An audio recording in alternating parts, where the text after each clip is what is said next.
Buongiorno e ben ritrovati con una nuova edizione del TG Flash.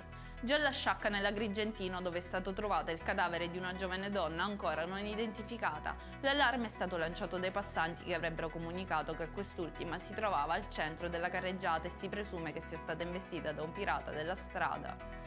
Droni per controllare i piromani, la proposta del ministro Nello Musumeci. Tra gli obiettivi anche quello di formare più giovani per prevenire gli effetti degli incendi dolosi. Il governo Meloni ha deciso di inasprire le pene di chi compie atti incendiari, afferma il ministro.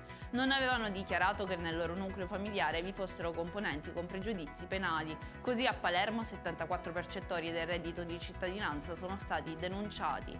Secondo le indagini condotte, i cittadini avrebbero beneficiato illecitamente del reddito di cittadinanza.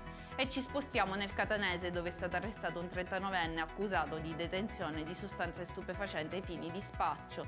Quest'ultimo riceveva grossi quantitativi di droga grazie alla consegna effettuata da ignare ditte di Corriere Espresso. Infine torniamo a Palermo, dove ignoti hanno danneggiato una delle fotografie che raccontano la venuta di Papa Francesco nella casa museo del Beato Giuseppe Puglisi il 15 settembre del 2018.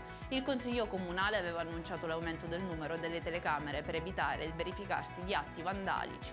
Per gli approfondimenti di queste notizie potete consultare il nostro sito www.newsicilia.it. Arrivederci!